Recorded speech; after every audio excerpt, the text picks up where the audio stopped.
Ang amoy ngang sigarilyo, pawis at murang beer ay tila isang makapal na kumot na bumabalot sa maliit na kainan sa labas ng unibersidad. Ito ang amoy tagumpay para sa ilan at para kay Uno, ito ang amoy pagsisisi na paparating pa lamang. Seryoso, Marco? Hanggang ngayon ba naman, yan pa rin ang trip mo? Tanong ni Leo. Sabay tawa na sinabayan ng pakbuga ng usok. Umiling-iling si Marco. Ang kanyang ngisi ay kasing yabang ang suot niyang mamahaling relo.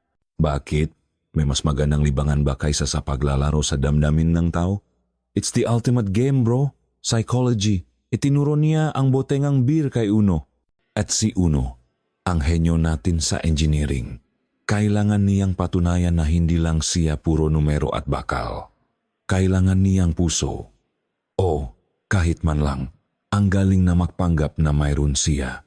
May kung anong mabigat na umupo sa dibdib ni Uno, isang batong hindi niya maalis. Tinitigan niya ang namumuong bula sa kanyang baso.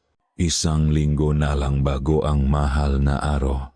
At ang campus ay unti-unting napupuno ng baalalang penitensya at kabanalan.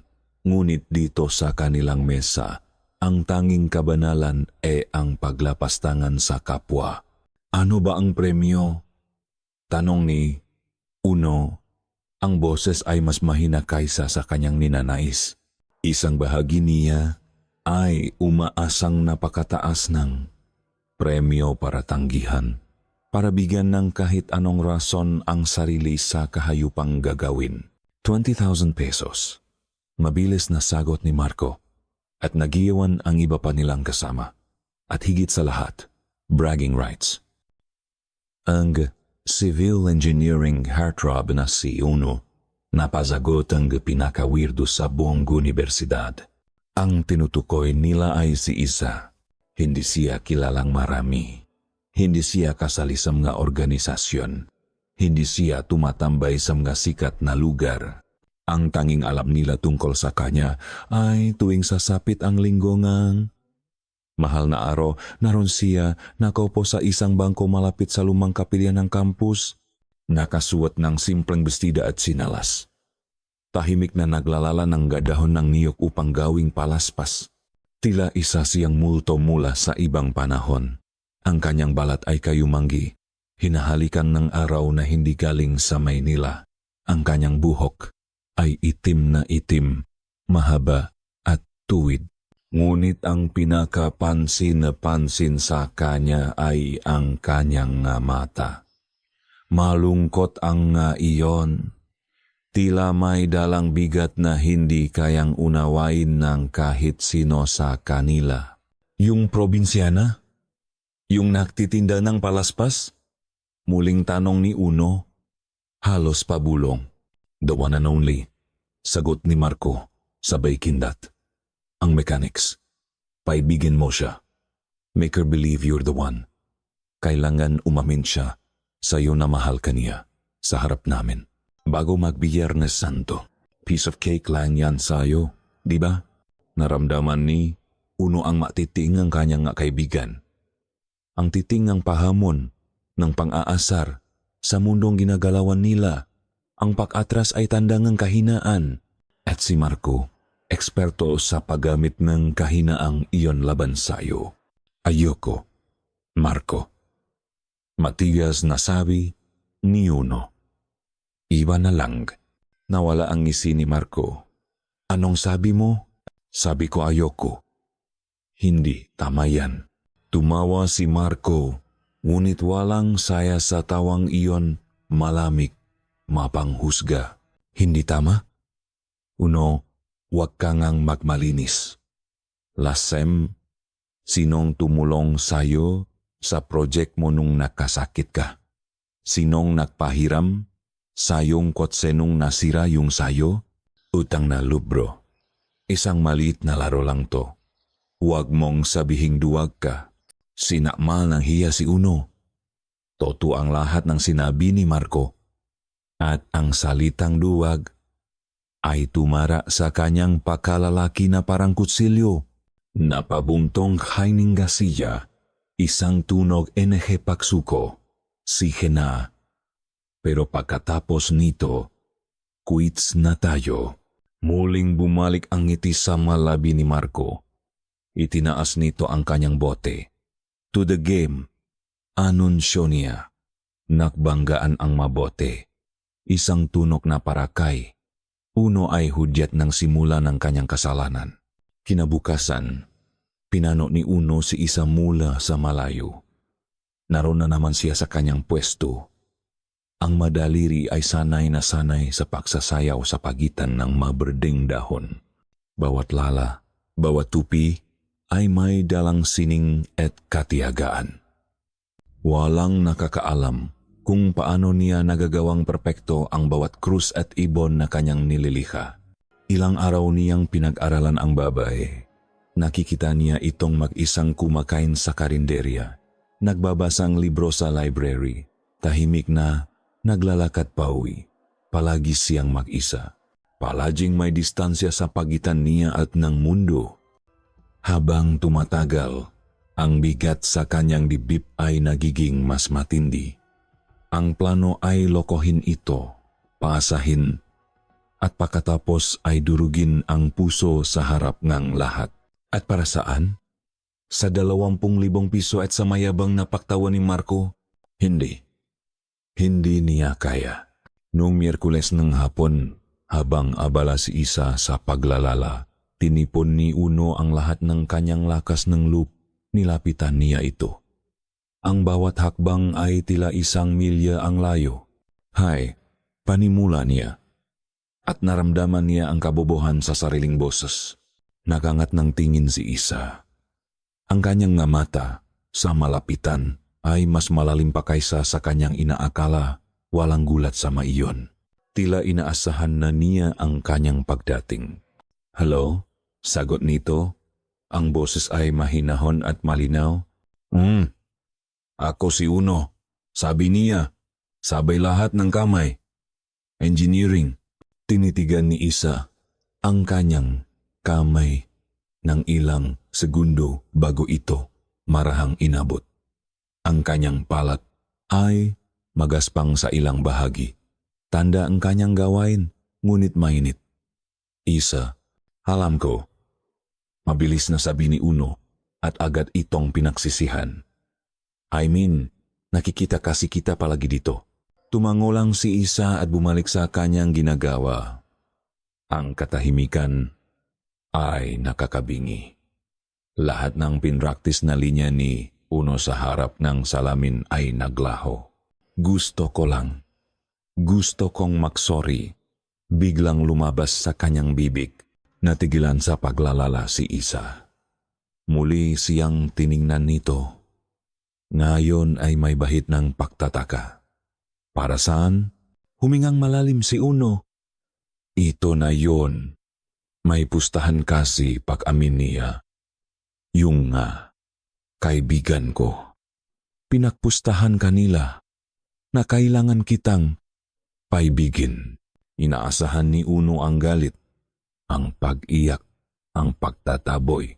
Ngunit wala sa maiyon ang kanyang nakita. Sa halip, isang anino ng pamilyar na kalungkutan ang muling dumaan sa mamata ni Isa. Tila narinig na niya ang kwentong ito dati. At gagawin mo ba? Tanong nito, walang bahid ng anumang akusasyon. Hindi, mabilis na sagot ni Uno. Hindi, kaya ako nandito. Para balaan ka, para sabihin, mag-ingat ka sa kanila. Sam nga, tulad namin.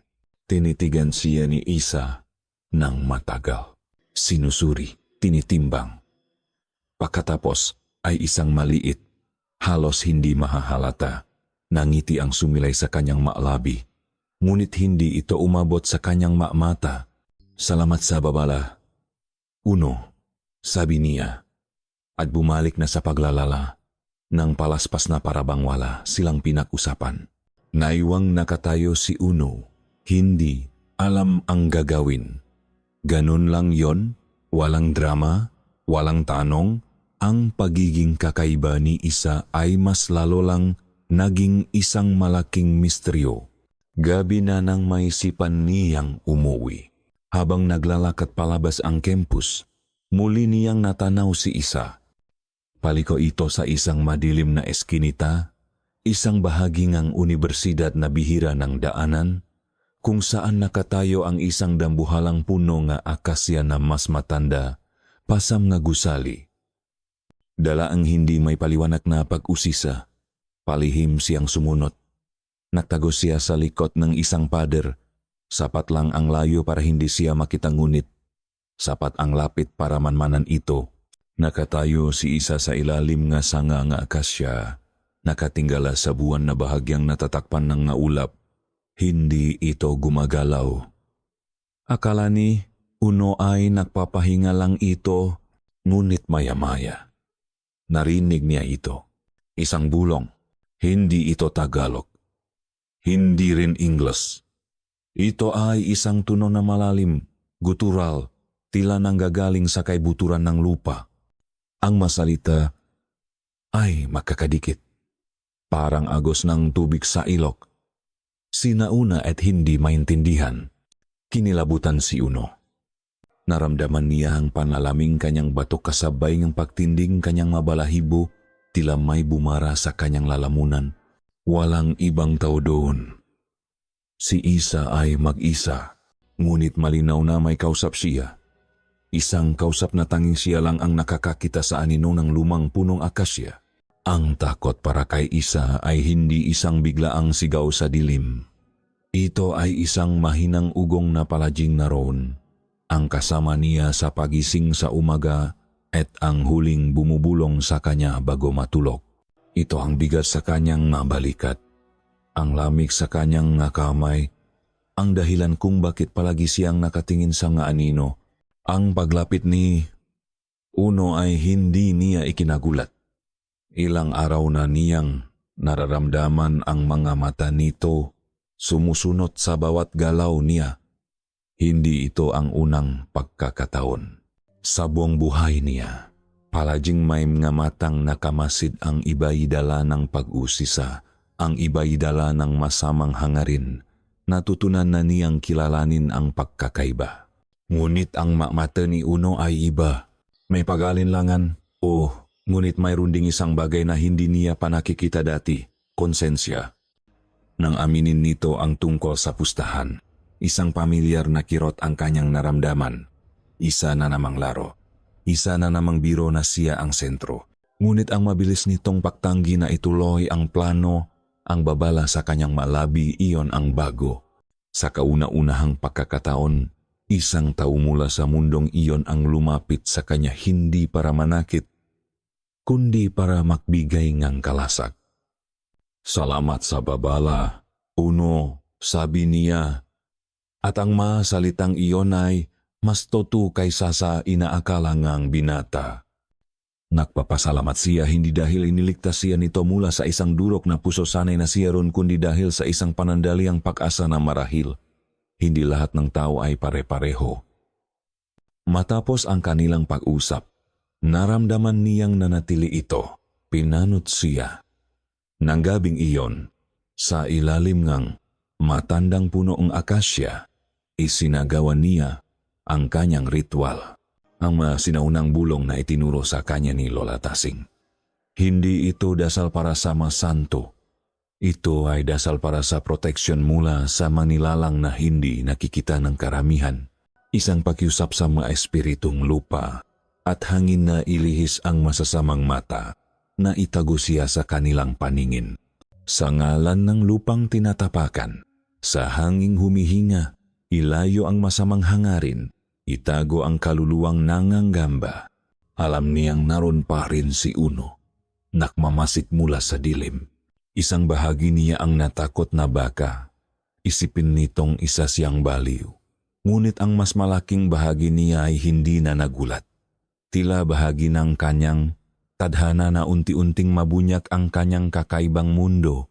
Sa mga sumunod na araw, nagbago ang lahat. Hindi na lang siya pinapanood ni Uno mula sa malayo. Nagsimula itong umupo sa kabilang dulo ng bangko, tahimik na pinapanood ang kanyang paglalala. Minsan, may dala itong dalawang boteng malamig na tubig. Hindi ito nagsasalita maliban kung tatanungin. Nandun lang siya, isang presensyang hindi nang hihimasok, ngunit palaging andiyan. Ang katahimikan sa pagitan nila ay comfortable. Para kay Isa, nasanay sa pag-isa, ang katahimikang iyon ay isang regalo. Unti-unti, ang pader na itinayo niya sa paligid ng kanyang sarili ay nagkaroon ng maliliit na siwang. Isang gabing umulan ng malakas, natakpuan siya ni Uno na nagpapatila sa isang waiting shed. Basang-basa ang kanyang damit at nanginginig siya sa ginaw. Isa, tawag nito habang hawak ang isang malaking payong. Hatid na kita. Bago pa man siya makatanggi, hinubad ni Uno ang kanyang jacket at ipinatong sa mga balikat ni Isa. Ang init nito ay tumagos sa kanyang nanlalamig na balat at kasama nito, isang init na hindi niya pa naramdaman dati. Saan ka ba nakatira? Tanong ni Uno. Ang boses ay malumanay. Itinuro niya ang direksyon patungo sa isang maliit, lumang apartment building na ilang kanto lang ang layo. Naglakad sila sa ilalim ng isang payong. Ang kanilang balikat ay halos makadikit. Ang tunong ulan sa payong, ang tanging musika sa kanilang pagitan. Nang makarating sila sa tapat ng kanyang apartment, hindi sila agad nagiwalay. Nakatayo lang sila ron, nakikinig sa patak ng ulan. Salamat, Uno. Sabi ni Isa, ang boses ay halos pabulong. Wala yon, sagot ni Uno. Gusto ko lang siguraduhin ligtas ka. Sa sandaling iyon, sa ilalim ng madilaw na ilawng poste, nakita ni Isa ang sinseridad sa mga mata ni Uno. Walang laro, walang puste. Hindi niya alam kung ano ang nag-udyok sa kanya. Marahil ay ang init ng jacket, ang tunog ng ulan o ang pagod sa palaging pag-isa. Itinaas niya ang kanyang mukha. At sa isang iglap, ang distansya sa pagitan nila ay nawala. Ang kanilang malabi ay nagtakpo. Ito ay isang halik na hindi dalang pagnanasa, kundi ngang isang malalim na pangungulila. Isang pagtatagpo ngang dalawang kaluluwang pagod na mag-isa. Ang gabing iyon ang nagbago ngang lahat. Ang hindi inaasahang pagtatagpo ay humantong sa isang pagsasamang mas malalim. Sa mabisik ni Uno, sa kauna-unahang pagkakataon sa kanyang buhay, naramdaman ni Isa na ligtas siya. Panandalian niyang nakalimutan ang maanino, panandalian niyang naramdaman na normal siyang tao. Ngunit ang maanino ay hindi kailanman umaalis. Naabang lang sila. Ilang linggo ang lumipas. Ang mahal na araw ay natapos na. Ang mapalaspas ay natuyo na. Si Uno ay naging isang permanenteng bahagi ng kanyang buhay. Ngunit may nagbago sa kanya. Isang pagbabago sa loop na hindi niya may paliwanag. Isang kakaibang pagkahilo sa umaga. Isang pagkasensitibo sa maamoy.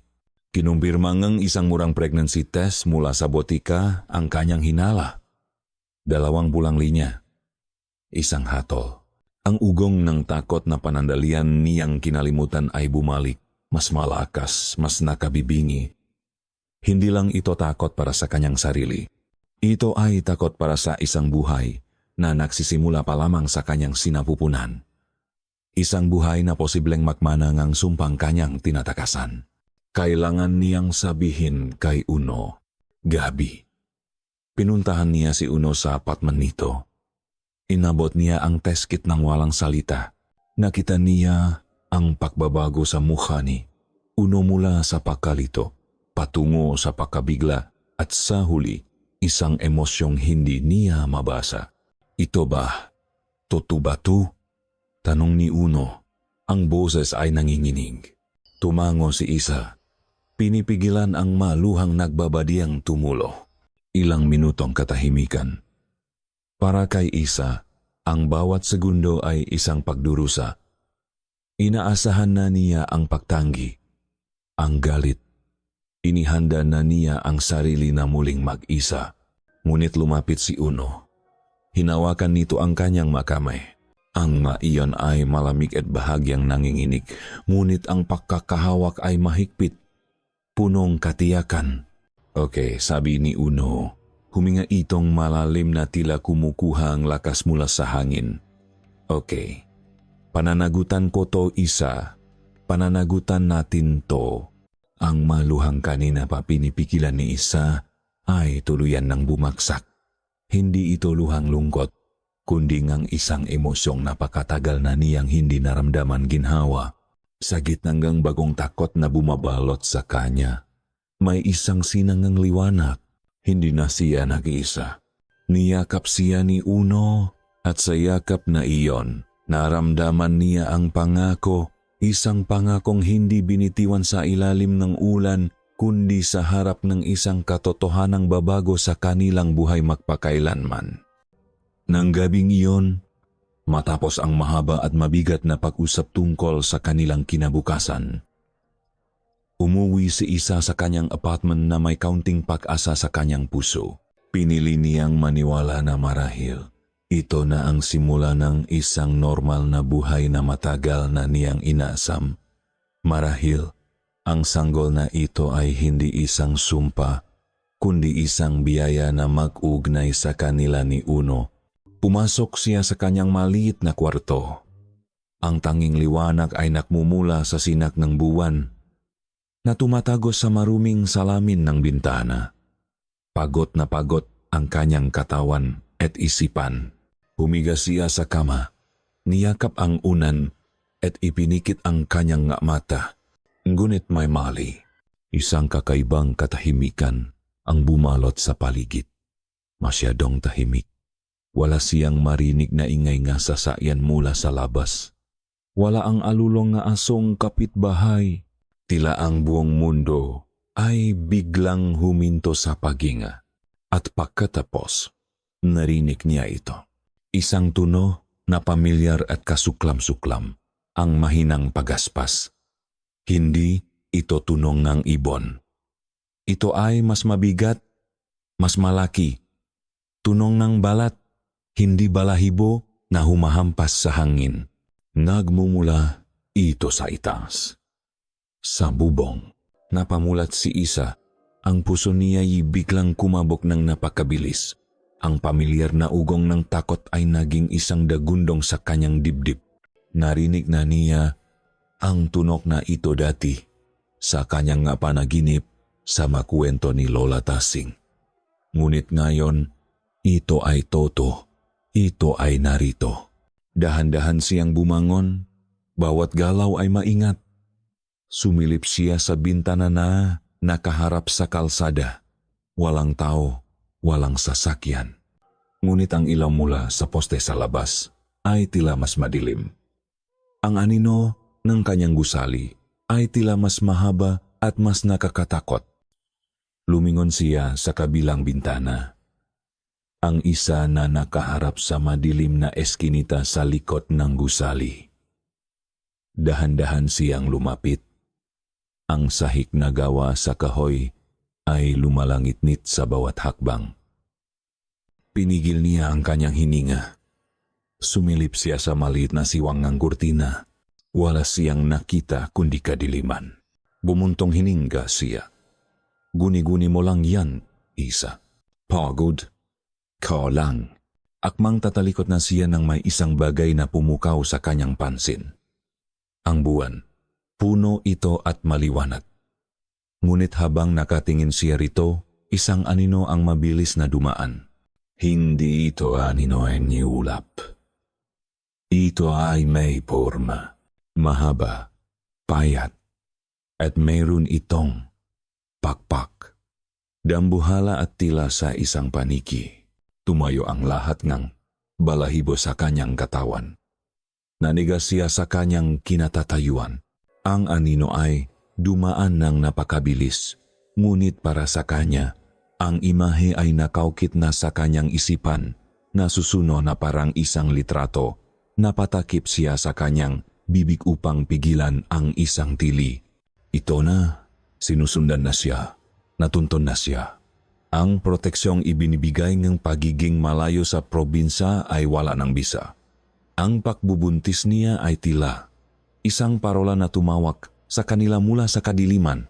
Hindi na lang ito para sa kanya. Para na ito sa batang dinadala niya. Nangingining ang mga kamay na kinuha niya ang kanyang telepono. Ang tanging tao na nasa isip niya ay si Uno. Ngunit ano ang sasabihin niya? May nakita akong halimaw sa labas ng bintana ko, isang nilalang na may pakpak. Tatawagin siya nitong Bali. Ang praktikal at siyentipikong si Uno ay hindi maniniwala. Napatitik siya sa anino sa sahik na nililikhang buwan. At sa isang iglap, ang aninong iyon ay natakpan. Isang dambuhalang anino ang bumalot sa kanyang bintana, kasabay ng malakas na pagaspas na halos katapat ng kanyang bintana. Isang anino na may ulo ng tao, mahabang buho na nililipat ng hangin, at mga pakpa na nakabuka na saglit na tumakip sa liwana ng buwan bago ito muling naglaho paitaas.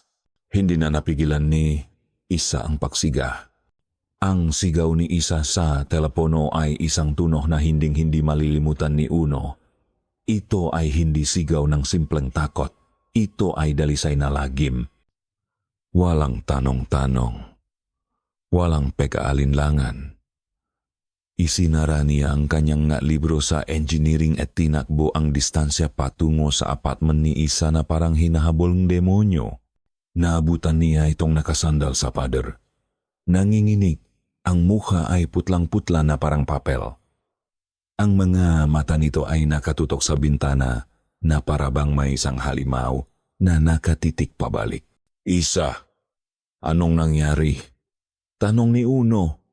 Hinawakan ito sa magabalikat. Nakita ko. May nakita ako. Sabi ni Isa. Ang boses ay basak. Sa labas. May pakpak. Dambuhala. Tumingin si Uno sa bintana.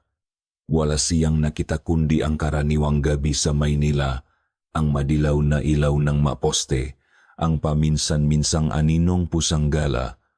Walang halimaw. Walang kahit anong kakaiba. Baka nananaginip ka lang, sabi niya, sinisikap na maging mahinahon para sa kanilang dalawa.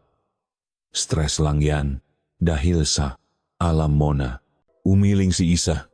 Ang ngaluha ay nagsimulang mamuo sa kanyang nga mata. Hindi, Uno, totoo yun. Alam ko ang nakita ko. Sa masumunod na araw, hindi na umalis si Uno sa tabi ni Isa. Pinatulok niya ito sa kanyang apartment. Ngunit kahit doon, hindi ito mapakali. Palagi itong napapraning sa bawat kaluskos, sa bawat anino. Ang babaeng dati tahimik at misteryosa ay naging isang kumpol ng nerbiyos at takot.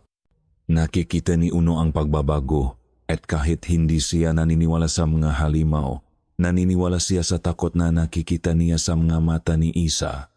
Isang gabi, habang nakahiga sila sa dilim, nagsalita si Isa. Kailangan nating umalis dito, bulong nito. Kailangan kong umuwi. Umuwi? Sa probinsya niyo? Tanong ni Uno. Bakit doon? Mas laktas tayo dito sa siyudad. Hindi mo naintindihan. Sagot ni Isa. Ang boses ay puno ng pihati. Nandun si Lola. Alam niya ang gagawin. Hindi tayo ligtas dito. Lalo na ngayon. Hinawakan nito ang kanyang tiyan. Para kay Uno, ang ideya ay hindi makatwiran. Ang pagpunta sa isang liblib na lugar na walang signal ng telepono at malayo sa ospital ay kabaliktaran ng lahat ng itinuturong lohika. Ngunit hindi na ito tungkol sa lohika. Ito ay tungkol sa babaeng mahal niya at sa anak na dinadala nito. Kung ang pag-uwi sa probinsya ang magpapakalma kay Isa, gagawin niya ito. Sika, sabi ni Uno, sasama ako sa'yo. Haharapin natin ang pamilya mo. Haharapin natin to ng makasama. Ang biyahe patungong San Ildefonso Quezon ay mahaba. Habang papalayo sila sa kaguluhan ng Maynila at papalapit sa luntiang tanawin ng probinsya, unti-unting kumalma si Isa. Ngunit para kay Uno, nagsisimula pa lang ang kanyang pagkabalisa. Bumaba sila sa isang terminal sa gitnang bayan at sumakay sa isang tricycle na maghahatid sa kanila sa baryo. Ang daan ay naging baku-bako. Ang mga konkretong gusali ay napalitan ng mga punong niyok na tila mga higantang nagbabantay. Ang hangin ay naging masariwa, ngunit may dala itong amoyng mamasa-masang lupa at nabubulok na dahon. Malapit na tayo, sabi ni Isa. Nang pumasok ang tricycle sa arkong may kupas na karatulang, "Welcome to Brgy." San Ildefonso. Isang kakaibang bigat ang naramdaman ni Uno, tila bumagal ang oras. Ang mataong nakatambay sa labas ng matindahan ay napahinto sa kanilang ginagawa. Lahat sila ay nakatingin sa kanila o mas partikular, kay Isa. Ang kanilang matitik ay hindi masaya, hindi galit. Ito ay isang titik na may halong awa at takot. Tila sila ang mga dayuhang nagdala ng salot sa isang tahimik na bayan. Ang bahay ni Isa ay nasa dulong baryo, malapit sa isang lumang plantasyon ng kopra. Maliit lang ito, gawa sa pinaktakpitakping kahoy, kawayan, at yero. May mga halaman sa paligid, at sa isang sulok, may mga nakasabit na kung anong mapinatuyong sanga at ugat. Isang matandang babae ang lumabas mula sa pinto. Payat ito. Ang balat ay kulubot na parang pasas at ang buhok ay kulay abona. Ngumungiya itong nganga na nagpapakulay pula sa kanyang malabi. Ito, si Lola Tezing. Apo, sabi nito, ang boses ay garalgal. Niyakap nito si Isa. Ngunit nang tumingin ito kay Uno, nawala ang ngiti sa malabi nito. Sinurisiya nito mula ulo hanggang paa. Ang mga mata ay matalim na parang balaraw. Ikaw pala ang taga-siyudad. Lola, si Uno po, pagpapakilala ni Isa. Siya po ang hindi na naituloy ni Isa ang sasabihin. Tumango si Lola Tazing. Alam ko, pumasok kayo. Ang loob ng bahay ay madilim at amoy luma, amoy kandila, pinatuyong dahon, at isang bagay na hindi matukoy ni Uno. Parang amoy ngang panahong lumipas. May maliit na altar sa isang sulok na may mga imahe ng santo at mga bote ng langgis. Gabi na nang matapos silang maghapunan, sinubukan ni Uno na ipaliwanag ang sitwasyon. Napananagutan niya ang lahat na may plano siya para sa kanila. Ngunit si Lola Tasing ay tahimik lang na nakikinig. Ang kanyang nga mata ay hindi inaalis sa tiyan ni Isa. Ipinahanda silang isang maliit na silid. Ang kama ay isang simpleng papak na may manipis na kutson. Ang bintana ay walang salamin, kundi isang tabla lang na isinasara. Hindi ko gusto ang lola mo, bulong ni Uno kay Isa nang mahiga sila. Parang ayaw niya sa akin.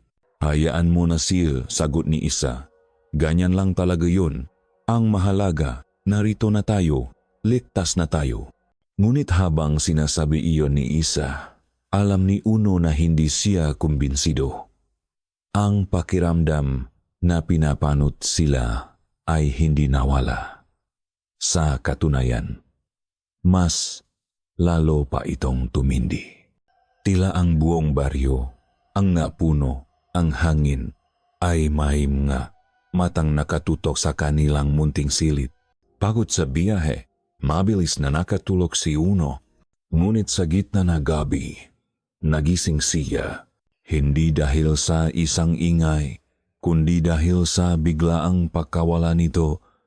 Ang karaniwang tunong nga kuliglik at palakas sa probinsya ay biglang tumigil. Isang nakabibinging katahimikan ang pumalit. Pinakiramdaman niya ang paligid. Mahimbing na natutulog si Isa sa kanyang tabi.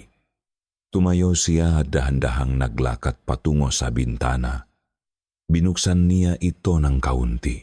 Ang tanging liwanag ay mula sa buwan. Ang plantasyon ng kopra sa di kalayuan ay tila isang dagat ng maanino. Ang mapunong niyog ay parang makalansay na nakatayo laban sa langit. Adun, mula sa kakahuyan sa gilid ng plantasyon, narinig niya ito. Isang tili. Hindi ito tiling ng tao. Ito ay mas matinis, mas desperado. Tiling ang isang hayop na nasa bingit ng kamatayan. Marahil isang baboy ramo o isang usa, ang tunog ay nakapaninindig balahibo. Umalingaw-ngaw sa katahimikan ng gabi. Ngunit ang mas nakakatakot ay kung paano ito natapos. Bigla itong naputol. Hindi ito unti-unting humina. Bigla lang itong nawala, na parabang may isang higanteng kamay na tumakip sa bibig nito at pumigil sa anumang tunok na makalabas. Isinara ni Uno ang bintana. Ang puso niya ay dumadagundong. Nilingon niya si Isa na mahimbing pa ring natutulog. Sinubukan niyang kumbinsihin ang sarili. Buhay probinsya, Uno. May mga mababangis na hayop dito. Ngunit sa kaibuturan ng kanyang isipan, alam niyang hindi iyon ordinaryong pangyayari. Ang katahimikan, ang tili, ang biglaang pagtigil nito, may kung anong panganib ang gumagala sa dilim ng San Ildefonso. At naramdaman niya sa isang paraang hindi niya may paliwanag na ang panganib na iyon ay alam na nandito na sila. Ang pagising sa San Ildefonso ay dapat sanang maging payapa. Ang amoy ng kape, ang huning nga ibon, ang sinang araw na dahan-dahang gumagapang sa sahig na kawayan. Ito ang mabagay na kinalimutan na ni Isa sa siyudad. Ngunit nang umagang iyon, ang tanging gumising sa kanya ay ang bigat sa kanyang dibdib, isang paalalang takot na dinala niya mula sa Maynila. Nakita niya si Uno na nakatayo sa tabi ng bintana, malalim ang iniisip. May problema ba? Tanong niya. Umiling si Uno, pilit na ngumiti. Wala. Naisip ko lang, ang tahimik pala dito. Ngunit alam ni Isa ang ibig sabihin ng katahimikang iyon. Ito ang katahimikan bago ang bago. Ito ang katahimikang nagpapahiwatig na may nakikinig. Buwang araw. Sinubukan nilang maging normal. Tinulungan ni Isa si Lola Tasing sa gawaing bahay. Habang si Uno naman ay sinubukang kumpunihin ang isang sirang upuan, isang paraan upang maging kapaki-pakinabang. Ngunit ang tensyon ay naron. Hindi nakikita ngunit mabigat na, parang pader sa pagitan nilang tatlo. Ang mamata ni Lola Tasing ay palaging nasa kanya, sa kanyang tiyan, na parabang binabantayan nito ang isang bombang malapit ng sumabog. Wala silang pinausapan tungkol sa halimaw na nakita ni Isa. Paano niya sisimulan?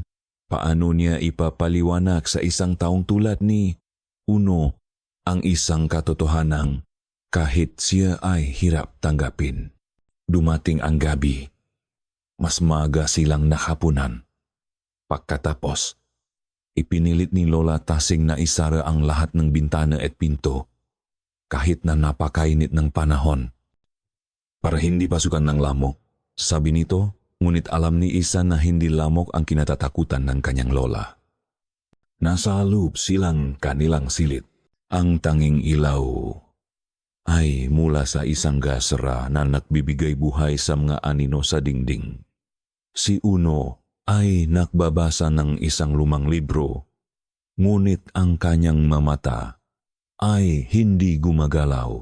Si Isa naman ay nakahiga, nakikinig sa katahimikan at pagkatapos, nagsimula ito, isang mahinang kaluskos mula sa labas. Marahil ay dagalang o isang sangang bumagsak. Ngunit sinundan itong isa pa at isa pa, papalapit ng papalapit, napopo si Isa sa kama. Ang puso niya ay nagsimulang bumilis. Naramdaman din ito ni Uno. Ibinaba nito ang libro at tumingin sa kanya. Ang mata ay nagtatanong, "Narinig mo yon?" Bulong ni Isa. Tumango si Uno. At pagkatapos ay dumating ang tunog na nagpatindig sa lahat ng balahibo sa kanilang katawan. Isang malakas na pagaspas. Malapit, napakalapit, tila nanggagaling sa mismong bubong ng kanilang bahay. Wash! Wash! Wash! Ang tunog ng malalaking pakpak na humahampas sa hangin. Kasunod nito ay isang mabigat na kalabok sa yero, na parabang may isang dambuhalang ibon na dumaporun. Nanlaki ang mata ni Uno. Ang kanyang pagiging praktikal ay nagsimulang gumuho sa harap ng isang bagay na impossible. Ano yun? Nanginginig niyang tanong.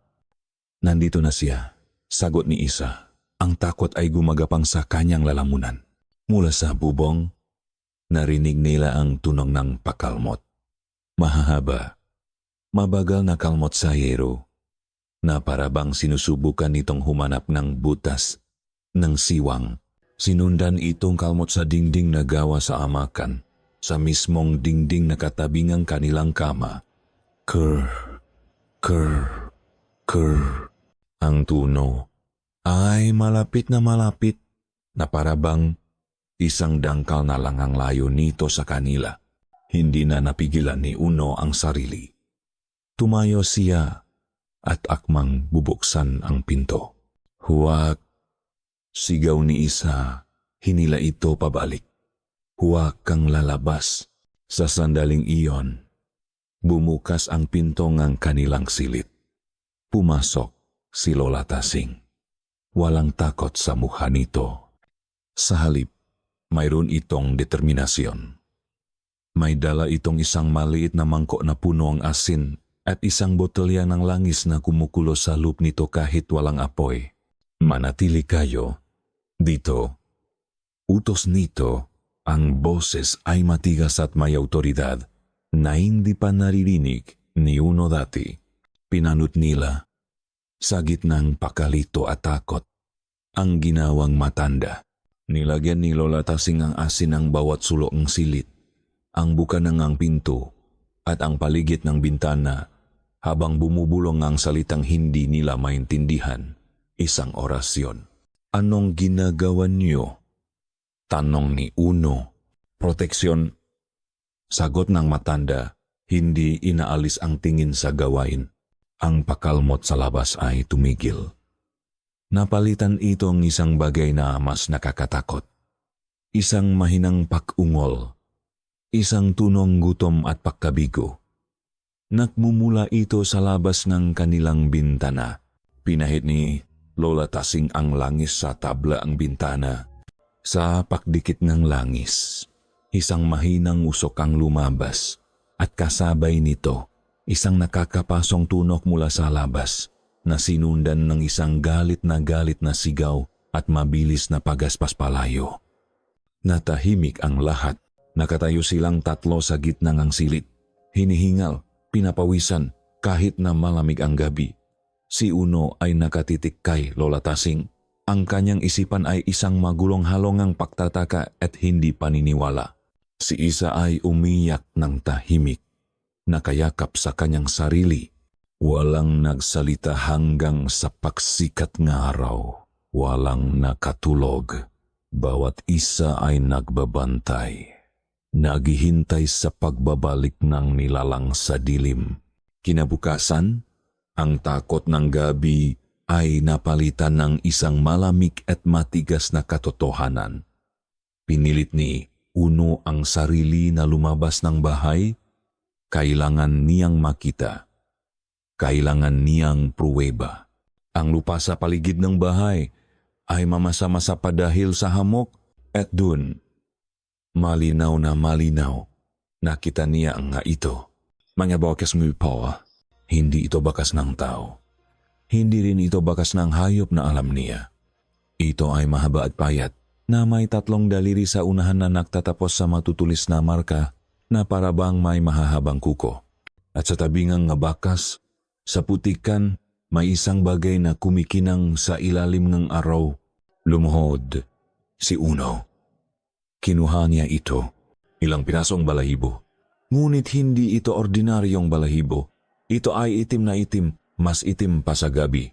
Matigas ito at makintap, na parang sa isang uwak, ngunit mas malaki at mas makapal. Napatitik siya sa balahibo sa kanyang palat. Ang lahat ng kanyang lohika, ang lahat ng kanyang pinaniniwalaan ay nagsimulang gumuho. Ang mga kwentong pambata, ang alamat na tinatawanan lang niya ay biglang nagkaroon ng bigat, nagkaroon ng pangil. Lumingon siya at nakita niya si Isa at si Lola Tasing na nakatayo sa may pinto. Pinapanot siya. Ang takot sa muka ni Isa at ang madilim na katiyakan sa mga mata ni Lola Tasing ay nagsasabi ng isang bagay lang. Totoo ang lahat. At ito ay simula pa lamang. Nakatayo si Uno sa ilalim ng umaga. Ngunit ang nararamdaman niya ay ang lamig ng hating gabi. Hawak niya sa kanyang palat ang itim na balahibo, isang piraso ng imposibleng katotohanan. Tinitigan niya ang bakas sa lupa, mapang hindi dapat umiral sa mundong gawa sa bakal, konkreto at siyensya. Ang kanyang isipan, na sanay samga numero at blueprints, ay tila isang sirang computer na hindi kayang iproseso ang data na nasa harap niya. Nagangat siya ng tingin. Si Isa at si Lola Tasing ay nakatayo sa may pinto. Dalawang anino laban sa liwanag. Ang takot sa mukha ni Isa ay isang salamin ng kaguluhang nararamdaman niya. Ngunit ang mga mata ni Lola Tasing, iyon ang nagpadala ng kilabot sa kanyang gulugot. Walang gulat, walang pagtataka. Tanging isang madilim at mabigat na pag-alam. Na para bang matagal na nitong hinihintay ang eksenang ito. Nagmartsa siya pabalik sa bahay. Ang bawat hakbang ay mabigat sa putik at pag-alinlangan. Hindi siya huminto hanggang sa makarating. Siya sa harap ng dalawa. Itinaas niya ang kanyang kamay. Ipinakita ang balahibo. Ano to? Tanong niya. Ang boses ay nanginginig sa pinahalong galit at takot. Ano yung mabakas sa labas? Ano yung ingay kagabi? Lola, kailangan niyo nang sabihin sa amin ang totoo. Tinitigan ni Lola Tasing ang balahibo. Pagkatapos ay tumingin ito sa mata ni Uno. Sa isang iglap, ang imahe ng isang mahinang matanda ay naglaho. Ang nakatayo sa harap niya ngayon ay isang taong nakakita ng mga bagay na hindi kayang isipin ng ordinaryong isipan. Pumasok kayo, sabi ngang matanda. Ang boses ay mahinahon ngunit may bigat ng isang utos. Hindi ito usapang panglabas. Sumunod sila. Umupo si Uno at isa sa isang lumang bangkong kahoy habang si Lola Tasing ay umupo sa tapat nila sa isang silang tumba. Nagsimula itong gumalaw. Pabalik-balik. Ang tunong ng pagugoy ay ang tanging ingay sa silid. Ang takot ay parang sakit. Panimula ni Lola Tasing, ang mamata ay nakatitik sa kawalan.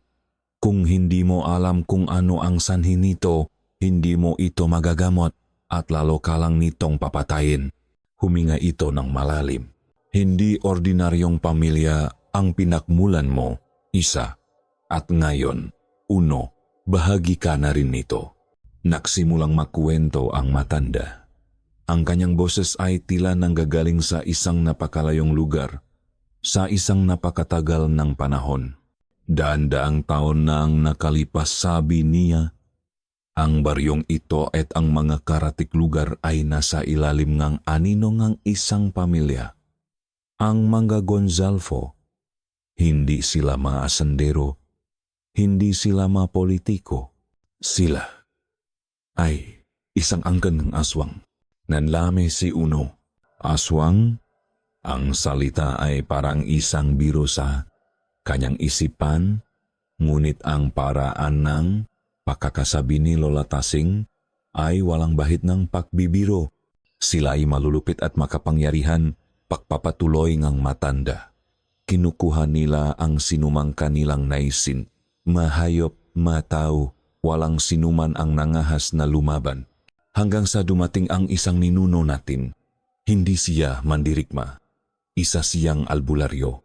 Isang manggagamot na ang kaalaman ay hindi galing sa libro kundi sa lupa, sa mga dahon, sa mga ugat at sa mga bulong ng mga espiritu. Ginamit ng ating ninuno ang kanyang kaalaman para labanan ang Magonzalfo. Ang kanyang nga dasal ay naging lason sa kanilang pandinig. Ang kanyang nga halamang gamot ay naging apoy sa kanilang balat. Isa-isa silang humina. Isa-isa silang umurong. Halos naubos niya ang kanilang lahi. May bahid ng pagmamalaki sa boses ng matanda, ngunit mabilis itong napalitan ng dilim. Ngunit hindi niya napatay ang pinuno, ang pinakamakapangyarihan sa kanila. Bago ito maglaho sa dilim, nag-iwan ito ngang isang sumpa, isang utang na dugo na kailangang bayaran. Tumingin ito ng diretso kay Isa. Isinumpa niya na babalik ang kanyang lahi at para manumbalik ang kanilang lakas, kukunin nila ang pinakamahalaga sa ating angkan, ang dugo ng isang nakdadalang tao. Dahil ang pinaksamang lakas ng ina at ng sanggol sa kanyang sinapupunan, iyon ang pinakamabisang pagkain para sa kanila. Naramdaman ni Uno na parang umiikot ang kanyang sikmura. Ang lahat ng piraso ay nagsimulang makabit-kabit sa isang paraang nakakakilabot. Ang pag-atake sa Maynila matapos malaman ang pagbubuntis. Ang pag-atake kagabi. Teka, sabi ni Uno, pilit na ipinapasok ang lohika sa isang sitwasyong wala nito. Aswang? Sumpa? Lola, nasa 21st century na po tayo. Baka may ibang paliwanag. Baka may mabangis na hayop lang dito. Isang uri ng paniki na hindi pa nadidiskubre. Nakita mo ang bakas, putol ni Lola Tasing. Narinig mo ang pagaspas. Hawa mo ang ebidensya. Hanggang kailan mo lolokohin ang iyong sarili? Uno, napatingin si Uno kay Isa. Nakayuko ito. Ang mga balikat ay nanginginig. Ang kanyang katahimikan ay isang mas malakas na kumpirmasyon kaysa sa anumang salita. Totoo ang sinasabi ni Lola. Bulong ni Isa. Sa wakas ay nagsalita. Kaya kami umalis dito nun. Para takasan to. Akala ko ligtas na ako. Napasabunot si Uno sa kanyang buhok. Ang mundong kanyang kilala ay gumuho sa loob lamang ng isang umaga. Tumayo si Lola Tasing at lumapit sa isang lumang baul sa sulok. May kinuha siya mula sa loob. Isang makapal at mabigat na photo album na balot sa katat. Maingat niya itong inilapak sa mesa at binuklat sa isang partikular na pahina. Tingnan ninyo, sabi niya. Tumambat sa kanila ang isang lumang larawan. Kupas na at kulay kape. Grupo nga tao na nakasuot ng damit pang asendero. Ang mukha nila ay seryoso at mayayabang. Ang kanilang mamata, kahit sa lumang litrato, ay tila may itim na apoy. Ang pamilya Gonsalvo, sabi ni Lola Tasing. Sa kabilang pahina, may isa pang larawan. Isang pamilya ng mga sasaka. Simple ang kasuotan, ngunit may dignidad sa kanilang tindig. At ito naman ang ating maninuno, sabing matanda. Itinuro nito ang isang lalaki sa gitna. Siya ang albularyo. Pagkatapos, ang daliri ng matanda ay gumalaw patungo sa isang babae na nakatayo sa tabi ng albularyo. Ngunit ang mukha ng babae ay hindi makita. Ito ay marahas na kinaskas, sinirangang tinta, o ng isang matulis na bagay na nag-iwan lamang ng isang itim na butas sa larawan. Napakunot ang nuni Uno. Sino yan? Bakit binura ang mukha niya? Tinitigan ni Lola Tasing ang binurang mukha at isang kakaibang emosyon ang dumaan sa kanyang nga mata, isang pinahalong galit at lungkot. Siya, bulong ni Lola Tasing. Ang boses ay puno ng isang bigat na hindi maunawaan ni Uno. Siya ang nagsimulang ang lahat. Ang katotohanan, sa halip na magbigay nga kalinawan, ay nakdala lamang ng mas matingkat na kulay sa kanilang takot. Para kay isa, ang bawat araw ay isang paghihintay sa paglubok ng araw. Ang bawat gabi ay isang pagsubok. Ang bahay na dati kanlungan ay naging isang kulungan. Ang kanilang magkilos ay naging ritual. Pagsapit ng takip silim, isasara ni Uno ang lahat ng bintana, sinusuri ang bawat siwang, tinitibayan ang bawat trangka. Si Lola Tasing naman ay magsisindi ng makandila sa altar. Ang amoy nga natutunaw na pakit ay humahalo sa amoy nga lana isang uri nga langis na niyo na may kung anong maugat at dahon na nakababat na ipinapahit niya sa bawat pasukan. At si isa, si Yahi, nakaupo lang sa isang sulok. Ang makamay ay nakapatong sa kanyang tiyan na bahagya ng umuumbo. Bawat pintik ng buhay sa loob niya ay isang paalala. Hindi siya ang habol nga ito. Ang habol nga ito ay ang buhay sa loob niya. Siya ay isang sisidlan lamang. Kumakain ka pa rin bang balot? Tanong ni Lola Tasing isang hapon, habang naayos ito nga bungkos ng bawang sa bintana. Umiling si Iza. Hindi na po, Lola. Alam ko na pong bawol. Mabuti, sabing matanda, ang amoy nito ay nakakakit sa kanila at iwasan mo ang paglabas ng mag-isa kapag malapit ng mag-agaw dilim. Ang babala ay hindi na parang pamahiin. Ang ito'y naging batas para mabuhay. Ang naunang gabi matapos ang pag-amin ni Lola Tasing ay tahimik, masyadong tahimik. Tila ang nilalang sa dilim ay nag-aaral, nagmamasit, naghihintay, ngunit alam nilang hindi ito alis. Ang katahimikan ay mas nakakakilabot pa kaysa sa ingay. Makalipas ang 3 araw, nasira ang katahimikang iyon. Isang umaga, isang malakas na kato ang gumising sa kanila. Si Mang Karding, ang kanilang kapitbahay na may-ari ng isang maliit na babuyan, ay nasa kanilang pintuan. Ang kanyang mukha ay namumutla. Ang mga mata ay nanlalaki sa takot. Tasing, Tasing, kailangan mong makita. To, sigaw nito. Ang boses ay nanginginig. Sumunod sila Uno at Lola Tasing. Si Isa ay pinigilang sumama. Pagdating nila sa kulungan ng baboy ni Mang Karding, isang karumal-dumal na tanawin ang sumalubong sa kanila. Ang pinakamalaki nitong alaga, isang inahing handa ng mga anak, ay nakahandusay sa putik. Patay, ngunit hindi iyon ang nakakatakot. Ang baboy ay hindi sugatan, maliban sa 2 maliit na butas sa kanyang lik. Tila kagat ng isang malaking ahas. Ang katawan nito ay tuyot, ang balat ay kulubot na nakadikit sa mga buto, na parabang ang lahat ng dugo at laman sa loop nito ay sinipsip hanggang sa huling patak. Walang dugo, bulong ni Mang Karding, napakrus ito. Walang kahit isang patak ng dugo sa lupa. Napatitik si Uno sa patay na hayop. Ang kanyang sikmura ay bumaliktad. Ito ay lampas na sa kahit anong atake ng mabangis na hayop. Ito ay isang gawangang kasamaan. Nagsisimula na siyang maging desperado. Sabi ni Lola Tasing, ang mga mata ay nakatutok sa kakahuyan. Hindi niya tayo mapasok, kaya't naghahanap siya ng ibang mapagkukunan ng lakas. Mula noon, ang magagabi ay naging isang impyerno.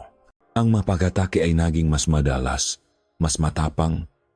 Hindi na ito simpleng kaluskos. Ito ay naging isang ganap na pagupkop. Naririnig nila ang pagaspas ng mapakpak na paikot-ikot sa kanilang bubong na parang isang buwitreng naghihintay sa pagkamatay ng biktima nito. Naririnig nila ang pakungol sa labas. Isang tunong ang gutom na tumatagos sa manipis na dingding na amakan. Bawat gabi, si Lola Tasing ay nakaupo sa gitnang sala. Nakapikit, ang mga labi ay walang tigil sa pagbulong ng orasyon. Ang niya ay pinapawisan, ang kanyang pahinga ay malalim. Nakikipaglaban siya sa isang digmaang hindi nila nakikita. Si Uno naman, na dating umaasa sa kanyang talino, ay wala nang magawa kundi humawak sa isang itak na kinalawang na. Nakaupo siya sa tabi ni Isa. Ang kanyang katawan ay isang pader sa pagitan niya at ng pinto, isang hama na harang laban sa isang hindi kapani-paniwalang banta. Habang tumatagal, napansin ni Isa ang pakbabago sa kanyang lola. Ang mga orasyon nito ay humahaba. Ang kanyang mukha ay nagiging mas maputla sa bawat umaga. Ang mga proteksyon, kahit gaano pa kalakas, ay tila unti-unting humihina laban sa walang tigil na pag-atake. Ang pag-asa ay naging desperasyon. Nakakulong sila. Naghihintay. Isang gabing napakadilim dahil natatakpan ng makakapal na ulap ang buwan. Ang pag-atake ay naging mas masahol. Ang makalmot sa dingding ay mas malakas. Ang pag-ungol ay naging isang galit na sigaw. Naramdaman ni Isa ang isang matinding takot. Niyakap niya ang kanyang tuhod, isinupsop ang kanyang mukha. Gusto niyang takpan ang kanyang tainga, ngunit alam niyang maririnig pa rin niya ito sa kanyang isipan. Maya-maya, biglang tumigil ang lahat. Ang katahimikan ay bumalik. Mas mabigat at mas nakakatakot kaysa dati. Umalis na ba siya? Bulong ni Uno. Ang ita ay mahigpit pa ring hawa. Hindi sumagot si Lola Tasing. Nakapikit pa rin ito, ngunit ang kanyang mukha ay puno ng pag-aalala. Dahan-dahang itinaas ni Isa ang kanyang ulo. Pinakiramdaman niya ang paligid. Wala siyang marinig. Ang tanging naririnig niya ay ang mabilis na pagtibok ng sarili niyang puso dahil sa pagod at tension. Sumandal siya sa dingding na amakan. Hinahabol ang kanyang hininga. Ang lamig ng dingding ay bahagyang nagpakalma sa kanya. Ipinikit niya ang kanyang gamata. At dun, narinig niya ito. Hindi ito siga. Hindi ito unggol. Hindi ito kalmot. Ito ay isang bulong. Isang bulong na napakalapit, na parabang ang malabing nagsasalita ay nasa kabilang panik lamang ng manipis na dingding. Isang boses na malami, walang emosyon, parang hangin na may tinik, at tinatawag nito ang kanyang pangalan sa isang paraang nakakapangilabot, mabagal at hinihila ang bawat pantik. Isa. Nanigas si Isa. Ang kanyang dugo ay tila naging yelo. Ang boses ay nasa mismong tapat ng kanyang tainga. Napakalapit na parabang nararamdaman niya ang malamig nitong hininga na tumatagos sa mga siwang ng kawayan. Ito ay ang boses ng bangungot, ang boses ng aswang, at alam nito kung nasaan siya. Ang sigaw ni Isa ay hindi umaling-aungaw sa labas ng bahay. Ngunit para kay Uno, ito ay kasing lakas ng isang kulok na yumanig sa pundasyon ng kanyang kaluluwa. Ang takot na nakita niya sa mga mata nito ay hindi na may kakaila. Hindi ito guni-guni, hindi ito praning. Ang boses na narinig nito, kung sino man o ano man ang nagmamay-ari nun ay totoo. Pinatulok nila si Isa sa gitna ng kama. Si Uno sa isang gilid at si Lola Tasing na nakaupo sa isang silya sa kabilang gilid. Ang buong magdamag ay isang figil, isang mahabang paghihintay. Si Uno ay gising. Ang kanyang isipan ay isang bagyo ang kawalan ng pag-asa. Isang engineer, si Uno. Sanay siyang mag-isip ng solusyon. Kung may problema sa isang istruktura, hahanapin niya ang depekto at ayusin ito. Kung guguho ang isang tulay, kakalkulahin niya ang stress points at palalakasin ito. Ngunit paano mo lalabanan ang isang anino? Paano mo kakalkulahin ang lakas ng isang halimaw na lumilipad? Paano mo ayusin ang isang problemang hindi mo kayang paniwalaan na umiiral? Ang orasyon ni Lola Tasing, ang bawang, ang asin, lahat ng iyon ay parang mabulak na paniniwala laban sa isang paparating na dilubyo. Ang mga ito'y tila humihina. Nakikita niya ito sa pagod sa mukha ng matanda, sa pangingining ang makamay nito. Kailangan nilang isang bagay na mas konkreto, isang armas, isang plano, isang alas. Kinabukasan, habang si Isa ay natutulog pa rin dalan ng pagod at si Lola Tasing ay abala sa paghahanda ng kung anong pinakuluang dahon sa labas, sinimulan ni Uno ang kanyang desperadong pahahanap. Nakalungkat siya sa bawat sulok ng munting bahay. Nahanap siyan kahit ano, isang lumang ita na mas matalas, isang baril na itinago ng lolo ni Isa, kahit isang libro na may mas malakas na orasyon. Para sa isang taong hindi naniniwala, sa mga ito isang linggo lang ang nakalipas. Ngayon ay handa na siyang kumapit kahit sa pinakaimposibleng pag-asa. Binuksan niya ang maalumang aparador. Ang amoy ng talina at alikabok ay sumasalubong sa kanya. Maalumang damit, mga gamit sa pananahi. Walang silbi. Tiningnan niya sa ilalim ng makama, nga kahon ng kung ano-anong basura. Ang kanyang frustrasyon ay lumalaki. Nakakulong sila dito. Nga biktima na naghihintay lang katain. Ang kanyang pakiramdam ng kawalang kapangyarihan ay mas nakakatakot pa kaysa sa aswang mismo. Sa gitna ng kanyang galit at paghahalungkat sa isang sulok ng sala, natapilok siya sa isang nakausling pako, bumagsak siya sa sahig na kawayan. Daing niya. Habang sinusubukan niyang tumayo, napansin niya ang isang bagay. Ang tabla sa sahig kung saan siya bumaksak. Gawa ito sa kahoy, hindi kawayan tulad ng iba. At ang tunog nito ng kanyang tapikin ay iba. Guwang. May espasyo sa ilalim. Ang puso ni Uno ay nagsimulang tumibo ng mas mabilis. Dahan-dahan, gamit ang dulo ng kanyang daliri, hinanap niya ang magilid. Nakakita siyang isang maliit na uka. Ipinasok niya ang kanyang mga daliri at hinilapay taas. Isang mabigat na tunong ng lumang kahoy ang umalingaw-ngaw habang dahan-dahang bumubukas ang isang nakatagong trapdoor. Isang amoy ang bumulwak mula sa dilim sa ilalim. Hindi ito ang karaniwang amoy ng alikabok o mamasa-masang lupa. Ito ay amoy ng pinatuyong halaman, ng suno na kandila, at isang bagay na metaliko, at matamis ang amoy ng lumang dugo. Kinuha niya ang kanyang cellphone at binuksan ang flashlight. Itinutok niya ito sa butas. Isang hagdan ng gawa sa magaspang na kahoy ang bumababa patungo sa kadiliman. Ang bawat bahagi ng kanyang rasyonal na pag-isip ay sumisigaw na huwag bumaba, ngunit ang desperasyon ay isang mas malakas na puwersa. Bumaba siya, bawat baitang ay lumalangit-ngit, tila nagbababala. Ang silid sa ilalim ay maliit at walang bintana. Ang hangin ay mabigat at hindi gumagalaw. Nang itutok ni Uno ang kanyang flashlight sa paligid, ang kanyang hininga ay napigil sa kanyang lalamunan. Hindi ito isang bodega. Ito ay isang altar. Sa pader, may manakasabit na bungo. Bungong mahayop, paso, kambing, baboy na may makakaibang simbolo na inukit sa noo.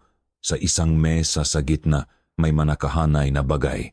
Nga botelyang may lamang maitim na likido at kung ano-anong bagay na nakalutang sa loop. Nga patalim na ritual, ang talim ay may maitim na mansana. Nga nakataling bungkos ng itim na balahibo, katulad ng nakuha niya sa labas. At isang malaki, makapal na librong nakabalot sa katat na tila balat ng tao. Ang napahina ay puno nga simbolo na hindi niya maintindihan. Napaatras si Uno. Ang likot ay tumama sa malamig na pader na lupa. Ito ang magamit ng isang mangkukulam. Ang magamit na ginagamit sa itim na mahika. Hindi ito proteksyon. Ito ay panganib. At pagkatapos, ang sinang kanyang flashlight ay tumama sa isang bagay na nakasabit sa pader sa pinakadulo ng silid. Isang pinintang larawan. Ito ay luma na. Ang pintura ay may malamat na. Ngunit ang imahe ay malinaw. Isang babae, bata pa, marahil ay nasa maunang taon ng pagiging dalaga. Ang kanyang buhok ay itim at mahaba. Ang kanyang nga mata ay nagniningas sa kapangyarihan at paghihimagsik. Nakasuot siyang isang simpleng damit probinsya, ngunit ang tindig niya ay parang sa isang reyna. Kilala ni Uno ang mukhang iyon. Tila isang kidlat na tumama sa kanyang utak. Ito ang babae sa lumang litrato ng pamilya. Ang babaeng may kinaskas at binurang mukha, ngunit hindi lang iyon. Habang tinititigan niya ang mukha sa larawan, dahan-dahan niyang nakikita ang mapamilyar na linya. Ang hugisang panga, ang kortengang mata. Ito'y isang mas bata, mas mabangis, mas makapangyarihang bersyon ni Lola Tasing. Lola Tasing, ang ninuno. Lola Tasing, ang albularyo. Lola Tasing, ang mangkukulam. Isang nakabibinging tunok ang umugong sa isipan ni Uno. Ang lahat ng kasinungalingan ay gumuho. Ang kwento tungkol sa albularyong ninuno. Iyon ay kwento niya.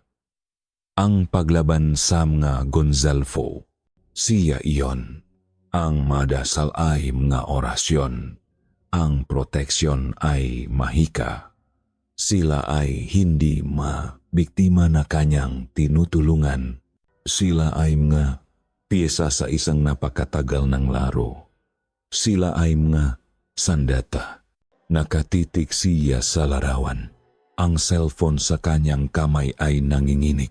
Ang sinang ng flashlight ay sumasayaw sa nakakatakot na katotohanan. Nanlamig ang buo niyang katawan. Ang halimaw ay hindi lang nasa labas. Ang pinakamatinding halimaw ay kasama nila sa loob na bahay. Sa gitnang kanyang pagkagimbal, isang mahinang langit-ningit mula sa itaas ang bumutol sa katahimikan. May tao sa itaas. Dahan-dahan siyang lumingon. Ang puso niya ay tila gustong kumawala sa kanyang dibdib. Itinaas niya ang nangingining na sinang flashlight patungo sa bukanang trapdoor. Isang anino ang nakatayo ron. Isang payat na anino. Mula sa kanyang likuran, isang malamig at pamilyar na boses ang nagsalita. Hindi nagaralgal, kundi matatak at puno ng sinaunang kapangyarihan. Nalaman mo na rin, Apo. Paglingon ni Uno, nakita niya si Lola Tasing nakatayo sa dilim sa panan ng hagdanan. At sa saglit na paktama ng ilaw ng flashlight sa kanyang mukha, nanumpa si Uno na nakita niya ang kanyang nga mata, ang nga matang mata na bahagyang nagliliwanag. Nagising si Isa hindi dahil sa isang ingay, kundi dahil sa pakbabagong angin. Ang mabigat na katahimikan ay napalitan ng isang mas mabigat na tensyon. Isang kuryenteng gumagapang sa sahig na kawayan at umaakyat sa kanyang balat. Bumangon siya. Ang puso niya ay agad na kumakabog. May mali. Mula sa kanilang silid, narinig niya ang maboses sa sala. Ang boses ni Uno, nanginginig sa galit at hindi paniniwala. At ang boses ng kanyang lola, ngunit iba ito, hindi na garalgal, hindi na mahina. Ito ay matatag, malamig at sinauna. Lahat ng to, yung altar, yung ngabungo, yung libro, ikaw to lahat, sigaw ni Uno. Ang buong panahon na to, pinaniwala mo kami na biktima ka rin. Dahan-dahang lumabas si Isa. Ang bawat hakbang ay maingat. Ang nakita niya sa sala ay isang eksanang hindi niya malilimutan. Si Uno ay nakatayo sa gitna. Ang mukha ay isang maskara ng pagkagimbal. Sa tapat nito ay ang kanyang Lola Tasing. Wala na ang imahe ang isang mahinang matanda na laging menganga sa bibig. Ang nakatayo doon ngayon ay isang presensyang nakakatakot. Ang kanyang likod ay tuwid, ang kanyang nga mata ay matalim, at sa paligid niya ay may isang aurang hindi may paliwanag, isang aurang kapangyarihan. Hindi ako nagsinungaling. Uno, sabi ni Lola Tasing. Ang boses ay kalmado na lalong nakadagdag sa kilabot. Iniba ko lang ang madetalye para sa inyong kapakanan. Kapakanan? Halos pasigaw na sagot ni Uno. Kinulong mo kami dito. Pinaniwala mo kami na wala tayong laban. Samantalang ikaw ang mangkukulam. Ang salitang mangkukulam ay tumama kay Isa na parang isang sampal. Napatingin siya sa kanyang lola. Naghahanap ng paktanggi. Nang kahit anong pahiwatik na si Uno ay nagkakamali. Ngunit ang nakita niya sa mamataang matanda ay kumpirmasyon. Nanlamig ang buong katawan ni Isa. Ang kanyang hininga ay tila nawala. Ang lolang nag-alaga sa kanya. Ang nagturo sa kanya ng ngadasal, ang tanging pamilyang natitira sa kanya, ay ang halimaw sa mga kuwentong kinatatakutan niya. Hindi mo naiintindihan, sabi ni Lola Tasing. Ang tingin ngayon ay nakaisa. Ang mamatang dati nagpapakita ng pagmamahal ay puno na ngayon ng isang nakakatakot na determinasyon. Ang ninuno nating lumaban sa mga Gonzalvo. Ako iyon, apo, pagaming nga matanda. Ginamit ko ang aking kaalaman para pahabain ang aking buhay, para hintayin ang tamang panahon, para tapusin ang sinimulan ko. Napailing si Isa. Hindi totoo yan. Ang sumpa ay hindi isang sumpa. Pagpapatuloy ni Lola Tasing, hindi pinapansin ang kanyang pagtanggi. Ito ay isang kasunduan na hindi natuloy, isang digmaang hindi natapos. Ang angkan Gonzalvo ay humihina. Kailangan nila ng dugo mula sa ating lahi para manumbalik ang kanilang lakas. Ngunit ang kailangan ko ay isang bagay na tuluyang wawasak sa kanila. Ang mamatang matanda ay bumaba sa tiyan ni Isa. Ang sanggol na yan. Napaatras si Isa. Niyakap ang kanyang sinapupunan na para bang kaya niya itong protektahan mula sa tingin ng sarili niyang lola. Huwag mong idamay ang anak ko dito, sigaw niya. Ang takot ay napalitan ng galit. Hindi mo pa rin naiintindihan, sabi ni Lola Tasing. Isang bahid ng pagkadismaya ang maririnig sa kanyang boses. Ang batang iyan ay hindi isang ordinaryong bata. Sa kanyang maugat, dumadaloy ang dugo ng isang makapangyarihang mangkukulam ang aking dugo. At dumadaloy din ang dugo ng isang tagalabas, isang walang bahid ng ating sumpa. Tumingin ito kay Uno. Ang pinaksamang dugo na iyan. Iyon ang lason sa mga Gonzalvo. Iyon ang susi na sisira sa sinaunang kasunduan at magiging sanhi ng kanilang pagkalipol. Ang katotohanan ay bumagsak kay Isa na parang isang blok ng yelo. Ang kanyang pagbubuntis ay hindi isang aksidente. Ang pagdating ni Uno ay hindi isang pagkakataon. Ginamit mo kami, sabi ni Isa. Ang boses ay basak na sa pag-iya at pagtataksil. Ang buong buhay ko, ang pag-ibig ko, ang anak ko, lahat bahagi ng plano mo, lahat ng bagay ay may dahilan. Sagot ni Lola Tasing, walang emosyon. Ang pagdating ni Uno, ang pagbubungang inyong pagsasama. Lahat ay nga piyesa na inayos ng tadhana at ko para sa huling laban na ito. Hindi kayo mga biktima, Isa. Kayo ang aking sandata. Sandata? Umalingaw-ngaw ang boses ni Uno. Ngapain, yun ang ibig mong sabihin. Pinain mo ang sarili mong apo para lang sa gramo. Ang sakripisyo ay kailangan para sa mas malaking tagumpay. Gitang matanda, ang boses ay tumaas na sa unang pagkakataon. Hindi, sigaw ni Isa. Ang luha ay malayang dumadaloy sa kanyang piski. Hayop ka. Mas masahol ka pa samga aswang sa labas. Habang isinisigaw niya ang masalitang iyon, isang matinding kirot ang biglang sumaksak sa kanyang sinapupunan. Napaaray siya at napahawak sa kanyang tiyan. Ang sakit ay hindi pangkaraniwan. Ito ay matalas. Tila may isang bagay sa loob niya na biglang nagising at naginat. Isa, anong nangyayari sa iyo? Nag-alalang tanong ni Uno. Lumapit ito sa kanya. Ngunit bago pa man siya makasagot, naramdaman niya ito. Isang pagbuksong enerhiya, mainit at malakas, nagmula sa kanyang sinapupunan at mabilis na gumapang sa buong katawan niya, tila isang along ng kuryente. Kasabay ngang pagbuksong ng enerhiyang iyon, ang gasera sa mesa ay biglang kumurap-kurap ng malakas. Ang apoy nito ay sumayaw ng marahas na parang isang maliit na ipo-ipo, ang bumilya sa kabilang sulok ng bahay, na kanina pa'y patay sindi.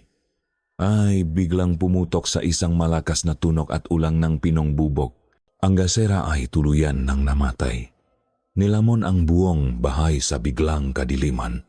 Sa gitnang dilim, ang tanging naririnig ay ang kanilang hinihingal na paghinga at ang mabagal, nakakakilabot na pagtawa mula sa kung saan nakatayo si Lola Tasing. Nagsisimula na ang sanggol. Ang kadiliman na bumalot sa bahay ay hindi ordinaryo. Ito ay mabigat at malakit na tila may sariling buhay, humihigop sa lahat ng ilaw at pag-asa. Para kay Uno, ang mundong gawa sa numero at anggulo ay tuluyan ng gumuho. Ang tanging totoo na lang ay ang mainit at nangingini na katawan ni isa sa kanyang likuran at ang nakakakilabot na pagtawa ni Lola Tasing na umalingaw-ngaw sa sala. Isang tuno na hindi sa isang lola, kundi sa isang reynang nagagalak sa pagdating ng kanyang makaaway. Narito na sila. Bulong ng matanda. Sa simula, katahimikan. Isang katahimikang mas masahol pa sa sigaw. Isang paghintong lahat ng hangin, ng nakuliglik, ng mismong paktibok ng puso mundo. At pagkatapos, nagsimula ang impyerno. Hindi ito isang biglaang pagsabog. Ito ay dahan-dahan, parang isang lason na gumagapang. Isang mahinang kaluskos sa dingding sa kanluran, isang pakalmot sa silangan, isang pagaspas ng pakpak sa itaas. At magabulong, nga bulong na dalang hangin, nga pangalang tinatawag mula sa lahat ng direksyon. Kinukupkop sila, pinalilibutan, walang daan para takasan.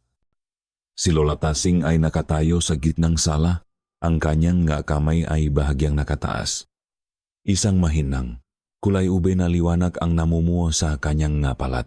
Bumubulong siya ng mga salitang matatalim at mabilis, isang sinaunang wika na parang mga batong humahampas sa hindi nakikitang pader sa paligid ng bahay. Yumanik ang buong bahay. Isang malakas na kalabo ang narinig nila sa bubong at nakita ni Uno ang isang lamat na gumapang sa kisame. Napadaing si Lola Tasing at bahagyang nanghina ang liwana sa kanyang makamay. Hindi niya kaya bulong ni Uno sa sarili. Masyado silang marami. Ang kanyang takot ay hindi na para sa sarili. Ito ay isang malamig at matalas na takot para kay isa at sa kanilang anak. Walang formula para dito. Walang kalkulasyon na makapagliligtas sa kanila. Ang tanging mayroon. Siya ay ang kanyang katawan bilang panangga at ang walang silbing piraso. Bakal sa kanyang kamay ang natirang hawakan ng nasirang ita. At pagkatapos, isang nakabibinging pagsabok ang yumanig sa kanilang mundo. Ang pangunahing dingding ng sala, ang dingding na gawa sa makakapal na tablang kahoy, ay sumabok papasok. Ang alikabok, mas splinters ngang kahoy, at ang amoy ngang nabubulok na lupa ay pumuno sa hangin mula sa butas na nilikha nito. Sa gitnang usok at kaguluhan, pumasok si Tasio Gonzalvo. Ang kanyang anyo ay kalmado. Ang kanyang barong ay hindi man lang nadumihan. Ngunit sa likod niya, ang dalawang babaang aswang ay gumagapang na parang magagamba Ang kanilang mga mata ay nagliliyap sa pula sa dilim, ang kanilang madila ay dumidila sa hangin, inaamoy ang kanilang biktima.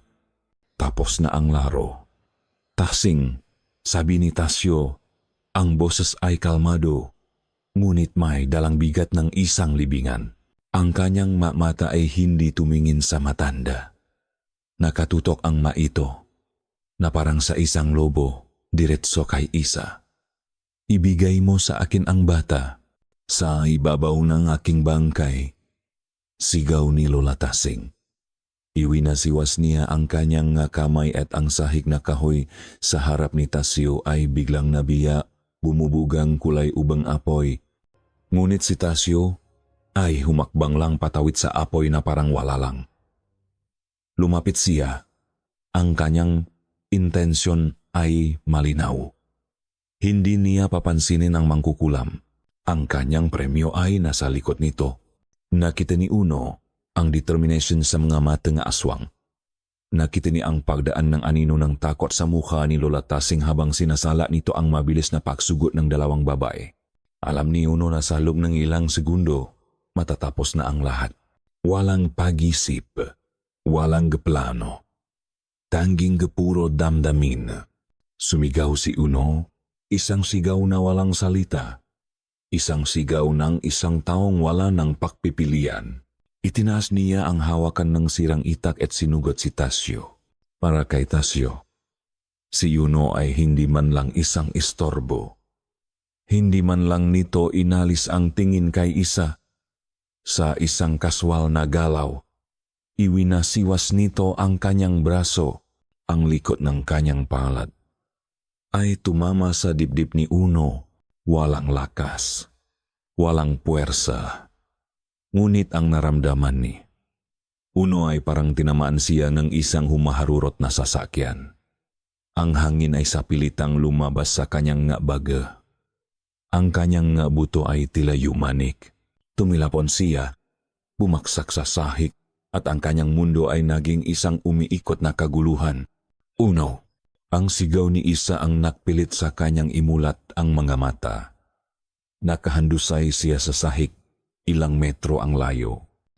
Nakita niya si Tasyo na nakatayo na ngayon sa harap ni Isa.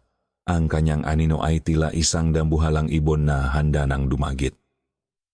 At dun, naganap ang pagbabagong anyo. Ang likod ni Tasyo ay napunit sa isang malakas at basang tunok. Dalawang dambuhalang pakpak ang bumuka, itim at makintap na parang sa isang insekto. Ang kanyang katawan ay nagsimulang humiwalay sa kanyang baywang. Ang itaas na bahagi ay lumipat paitaas. Ang bituka at laman loob ay nakalawit na parang mabaging. Mula sa kisame, bumulusok ito pababa. Hindi na ito si Tasyo, ang asendero. Ito ay isang manananggal, isang lumilipat na bangungot na may iisang layunin. Bago pa man makasigaw si Isa, dinagit siyang makukong halimaw. Ang kanyang mapa ay iniangat mula sa sahig. Ang kanyang katawan ay binitbit sa arena parang isang tropeo. Nakatitik si Uno mula sa sahig, paralisado, walang magawa. Ang huling nakita niya, bago siya halos mawalan ng ulirat, ay ang muka ni Isa punong takot, punong kawalan ng pag-asa habang dahan-dahan itong itinataas patungo sa naghihintay na kadiliman sa wasak na bubong. Ang pakiramdam ngang pagiging dagit ay isang bagay na hinding-hindi malilimutan ni Isa. Ang matutulis na kuko ni Tasyo ay bumaon sa kanyang mabalikat. Hindi sapat para pumatay, ngunit sapat para iparamdam ang bawat hiblangang kapangyarihan nito. Ang hangin ay sapilitang lumabas sa kanyang mabaghabang mabilis siyang itinataas. Ang sahig, ang mga naglalaban ng anino, ang anyo ni Uno na nakahandusay lahat ay lumiliit sa ilalim niya. Ang mundo niya ay naging isang umikot na bangungot ng alikabok, wasak na kahoy, at ang nakasusukang amoy ng halimaw na may hawak sa kanya. Itinaas siya patungo sa butas sa bubong, patungo sa kalangitan na kasing itim ng mata ng aswang. Sa ibaba, narinig niya ang sigaw ng kanyang lola. Isang sigawng galit at pagkatalo, Tasyo. Ngunit ang aswang ay tumawa lang. Isang tunog na garagal at punong tagumpay. Sa wakas, Tasing, pagkatapos ng 100 taon, ang dugo ng iyong lahi ang muling bubuhay sa akin. Sa amin, nakabitin sa ere. Ilang pulgada lang ang layo mula sa mukha ng manananggal. Nakita ni Isa ang sarili niyang refleksyon sa mga itim na mata nito. Nakita niya ang isang babaeng takot, isang babaeng buntis, isang babaeng handa ng mamatay. Mula sa bibig ni Tasyo, isang mahaba at itim na dila na may matulis na dulo na parang proboscis ng isang dambuhalang lamok ang dahan-dahang lumabas. Ito ay gumagalaw na may sariling buhay. Nanginginig sa pananabik. Papalapit ng papalapit sa kanyang tiyan. Ipinikit ni Isa ang kanyang mata. Uno, anak, patawad. Ito na ang katapusan. Ngunit bago pa man dumampi ang dila sa kanyang damit, isang sigaw ang pumunit sa hangin. Hindi ito sigawng galit. Ito ay sigawng isang desisyon. Hindi mo siya makukuha. Hayop ka. Mula sa ibaba, isang bagay na hindi ka panipaniwala ang naganap. Tumalon si Lola Tasing.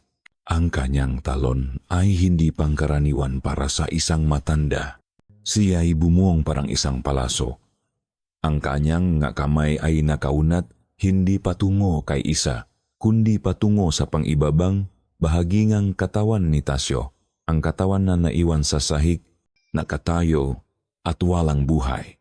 Bago pa man maintindihan ni Tasyo ang nangyayari, niyakap ni Lola Tasing ang walang ulong katawan. Hinigpitan niya ang yakap na parang isang ahas. Ano ang kahibangan na ito? Sigaw ni Tasyo mula sa itaas. Ang atensyon ay nalihis mula kay Isa. Ang aswang ay may 2 kahinaan. Tasyo, sagot ni Lola Tasing. Ang boses ay puno ng nakakakilabot na kaalaman, asin at bawang para sa itaas na bahagi, at ang pagwasak sa ibabang bahagi bago ito makabalik sa mga kamay ni Lola Tasing. Ang kulay ubeng apoy ngang mangkukulam ay biglang nagliyab. Ngunit sa pagkakataong ito, hindi ito para sa pag-atake. Ibinuhos niya ang lahat ng kanyang natitirang lakas, ang kanyang sariling esensya sa apoy na iyon. Ang kanyang balat ay nagsimulang matuyo na parang isang dahon sa matinding init. Ang kanyang buhok ay naging kulay abo na parang alikabo. Isinasakripisyo niya ang sarili niyang buhay para maging gatong sa kanyang huling mahika. Ang pangibabang katawan ni Tasyo ay sinakmalang kulay ubang apoy. Nagsimula itong masunok mula sa lupa. Isang nakakabinging sigaw ng sakit ang kumawala mula sa lumilipat na anyo ni Tasyo. Ang sakit ay hindi pangkaraniwan. Ito ay isang sakit na naguugnay sa 2 bahagi ng kanyang katawan. Naramdaman niya ang pagkasunong ng kanyang sariling laman kahit na ito'y nasa ibaba. Dahil sa matinding sakit at pagkabigla, ang kanyang kuko ay lumuwag. Nabitawan niya si Isa. Nahulog si Isa. Ang kanyang sigaw ay naputol sa pag-asam ng matigas na pakbaksak, ngunit hindi sahig ang sumalo sa kanya. Si Uno, na may dugosano at determinasyon sa mga mata, ay nakabangon. Sinalo niya si Isa. Ang kanilang nga katawan ay bumagsak ng makasama sa sahig, ngunit ligtas. Tasing, susunugin kita sa impyerno. Umalingaw-ngaw ang sigaw ni Tasyo, sinusubukang lumipat palayo. Ngunit tila may isang hindi nakikitang tanikala na humila sa kanya pabalik, sa kanyang nasusuno, nakalahati. Huli ka na, sagot ni Lola Tasing. Ang boses ay mahina na ngunit punong tagumpay. Inilabas niya ang isang maliit na patalim mula sa kanyang damit. Ang isa sa mga patalim mula sa lihim na altar at walang pag-aalinlangan. Isinaksak niya ito sa pusong katawan ng aswang. Isang malakas na pagsabog ng itim na enerhiya ang kumawala mula sa katawan sa ibaba.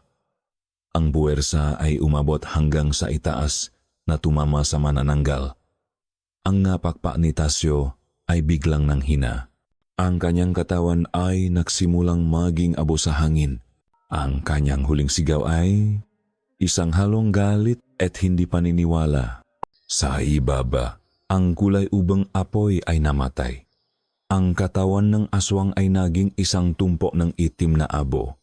Sa gitna nito, nakahandusay ang katawan ni Lola Tazing, payat at walang buhay, ngunit may isang maliit na ngiting tagumpay sa kanyang ngalabi. Ang dalawang babaeng aswang, nang makita ang pakalipol ng kanilang pinuno, ay sumigaw sa takot at naglaho sa dilim. Ang bahaya ay biglang natahimik. Ang digmaan ay tapos na. Niyakap ni Uno si Isa. Ang kanilang nga katawan ay nanginginig. Sa gitnang pagkawasak, sa ibabawng abong dalawang sinaunang nilalang, sila'y buhay, sila'y ligtas. Sa labas, ang unang sinangang araw ay nagsimulang sumilip sa abot tanaw. Ang katahimikan na sumunod sa kaguluhan ay mas nakabibingi. Para kay Uno, ang kanyang pandinig ay tila napuno ng isang matinis na ugong. Ang multo ngang nasigaw at pagsabog na katatapos lang. Ang hangin ay mabigat sa amoy ng abo, suno na kahoy, at ozono ang amoy ngang matinding kapangyarihan na pinakawalan. Sa kanyang abisik, naramdaman niya ang panginginig ni Isa. Hindi ito panginginig sa ginaw, kundi sa purong pakabigla. Nakayakap ito sa kanya. Ang mukha ay nakasupsop sa kanyang dibdib na parabang sa pagpikit ng mamata ay mabubura ang lahat ng nangyari. Dahan-dahang iminulat ni Uno ang kanyang nga mata at sinuri ang paligid. Ang sala ay isang larawan ng pagkawasak, mga basak na kasangkapan. Isang dambuhalang butas sa bubong kung saan ang maputlang liwanag ng bukang liwewe ay nagsisimulang pumasok. At sa gitnang lahat, dalawang tumpok ng abo. Ang isa, na nakalat at magulo, ay ang natira sa pinuno ng aswang. Ang isa pa, ang tingin ni Uno ay napunta sa katawan ni Lola Tasing. Nakahandusay ito ng payapa. Ang makulubot na kamay ay nakapatong sa kanyang dibdib. Ang kanyang mukha ay kalmado at sa kanyang malabi ay may isang maliit, halos hindi mahalata ng ngiti. Ang ngiti ngang isang mandirikmang nagwagi sa kanyang huling laban, 100 taong paghihintay at paghihiganti ang nagtapos sa gabing iyon. Naramdaman ni Uno ang isang kakaibang halo ng takot at pasasalamat para sa matandang babae, ang mangkukulam, ang kanilang tagapagligtas. Kailangan nating umalis. Bulong ni Uno. Ang boses ay garalgal. Umiling si Isa. Hindi pa rin nakaangat ng tingin. Si Lola, wala na tayong magagawa para sa kanya. Malumanay na sabi ni Uno. Pero kailangan nating iligtas ang ating sarili at ang anak natin. Ang pakbangit sa kanilang anak ang nagbigay ng lakas kay Isa. Dahan-dahan itong tumango. Tinulungan siya ni Uno na tumayo. Ang binti ni Isa ay nangingini na parang sa isang bagong silang nausa. Paano sila alis? Ang pangunahing pinto ay nabarahan ng guho mula sa sumabok na dingding. Kailangan nilang dumaan sa likod, sa kusina. Naglakad sila ng dahan-dahan sa gitna ng gawasak na gamit. Bawat hakbang ay isang paalala ng digma ang naganap. Habang papalabas sila sa butas kung saan dating nakatayo ang pinto ng kusina, isang malakas na bukso nga malamig na hangin ang pumasok na nagpaikot sa alikabok at abo sa sahig. Hindi. Napigilan na ni Uno na lumingon pabalik. Ang tumpong abo ni Tasyo ay nakalat, hinipan ng hangin. Ngunit ang lugar kung saan nakahandusay si Lola Tasing sa isang iglap. Isang bagay na hindi kapanipaniwala ang kanyang nasaksihan. Ang sinak ng bukang liwewe na tumama sa pasukan ay tila nag-iba ng hugis. Sa lugar kung saan dapat ang pinto, Nanumpa si Uno na nakita niya ang isang imahe, isang after image na gawa sa liwanag at anino. Hindi ito ang imahe ng isang mahinang matanda. Ito ay ang imahe ang isang babaeng bata pa, matatag. Ang buhok ay mahaba at ang mata ay nakniningas. Ang babae sa larawan, ang makapangyarihang mangkukulam. Ang imahe ay tumingin sa direksyon nila. At naramdaman ni Uno na ito ay bahagyang tumango isang kilos ng pagpapaalam ng paghahabilin bago ito tuluyang naglaho kasabay ng pagbabago ng liwanag. Nanlamig ang dugo ni Uno. Hinigpitan niya ang pagkakahawa kay isa at hinila ito papalabas. Hindi na siya lumingon muli. Ang umaga sa San Ildefonso ay tahimik. Ngunit ang katahimikan ay hindi payapa. Ito ay mabigat, puno nga bagay na hindi sinasabi. Habang naglalakad sila sa daanang putik pabalik sa sentro ng baryo, dahan-dahang lumalabas ang mga tao mula sa kanilang mga bahay.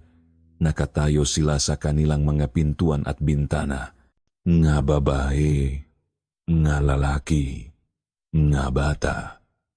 Lahat sila ay nakatingin.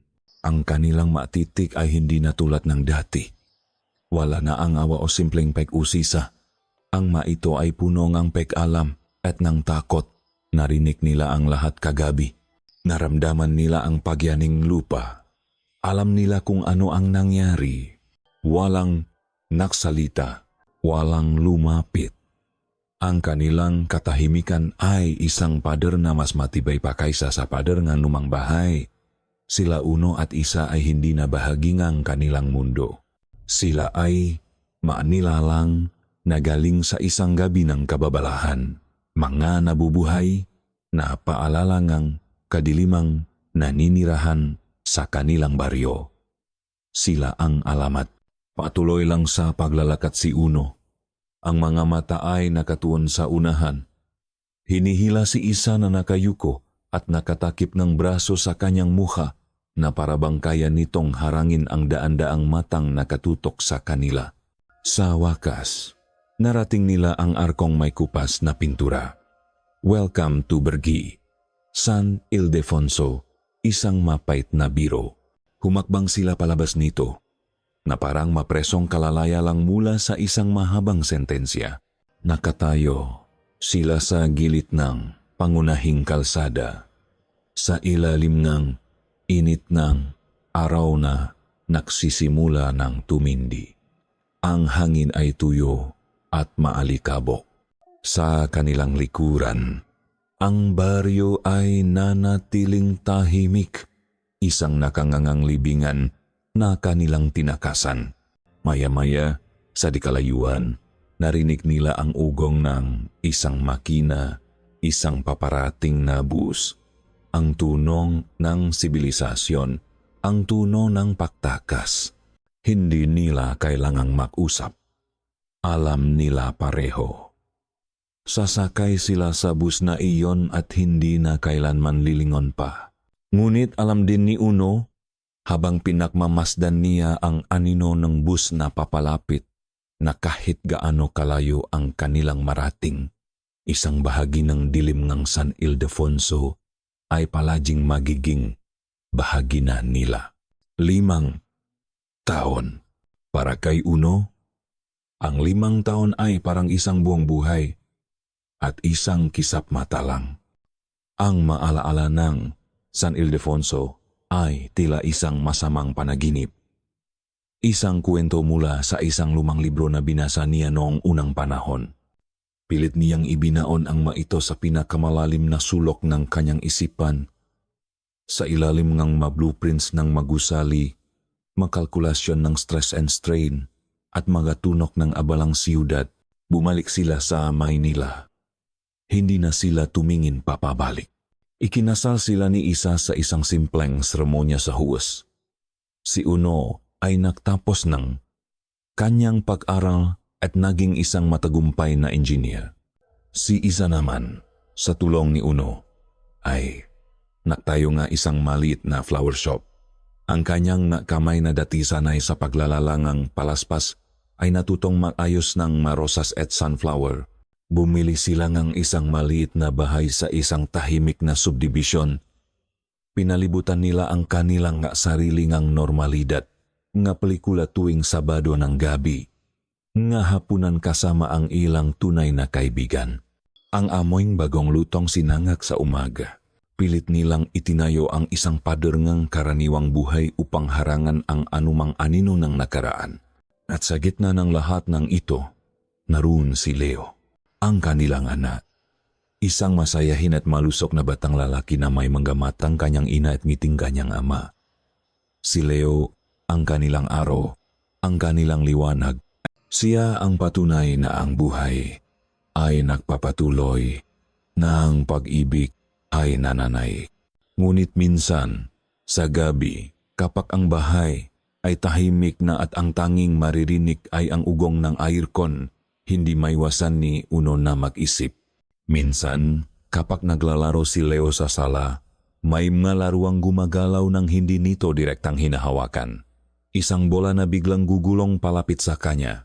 Isang torong ng building blocks na tila inaayos ang sarili matapos itong matumba. Kapag tinatanong niya si Isa, ngingiti lang ito at sasabihing, "Matalinong bata lang talaga si Leo. Diba?" Ngunit nakikita ni Uno ang saglit na anino sa mga mata ni Isa ang anino ngang pagalam. Isang gabi, nagising si Uno sa gitnang kadiliman. May narinig siyang isang mahinang tunok mula sa sala. Isang bulong.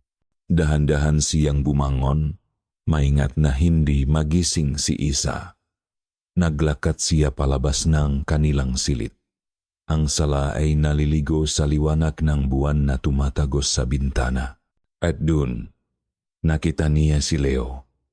Nakatayo ito sa gitnang silid, nakaputing pajama. Hindi ito natutulog. Nakatingin ito sa labas ng bintana, sa isang dambuhalang punong mangga sa kanilang bakuran. At bumubulong ito. Hindi ito salitang bata. Hindi ito Tagalog o Ingles. Ang matunok ay pamilyar sa isang paraang nakakakilabot.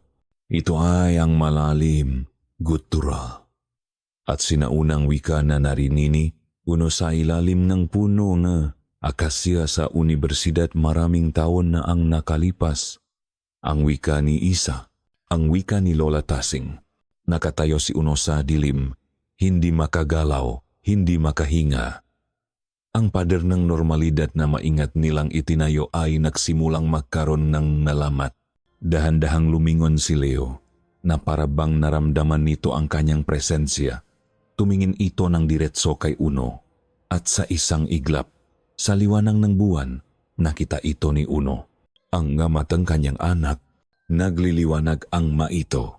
Hindi isang malakas na liwanag, kundi isang mahina, kulay ube na kislap na halos hindi mo mapapansin. Ngunit naroon, Toto, ang kislap ay nawala kasabay pagkurap ng bata. "Daddy," tanong ni Leo. Ang boses ay muling naging boses ng isang ordinaryong 5 taong gulang. "I had a bad dream." Lumapit si Uno. Binuhat ang kanyang anak. Ang init ng katawan nito, ang bigat nito sa kanyang bisik ay totong Toto. Ngunit ang nakita niya ay Toto rin. "It's okay, Cham," sabi ni Uno. Niyakap niya ng mahigpit ang kanyang anak. "Daddy's here." Habang pabalik sila sa kwarto, nakita niya si Isa nagising na, nakaupo sa kama, naghihintay.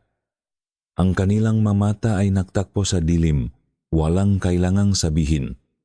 Pareho nilang alam, pareho nilang nakita. Inihiga niya si Leo sa pagitan nilang dalawa. Niyakap ni Isa ang bata sa isang gilid, at niyakap naman ito ni Uno sa kabila. Isang pamilya, isang pamilya, isang masayang pamilya. Ngunit sa ilalim ng kumot ng kanilang pagmamahalan, naroon ang isang malamig na katotohanan. Tinitigan ni Uno ang natutulog na mukha ng kanyang anak.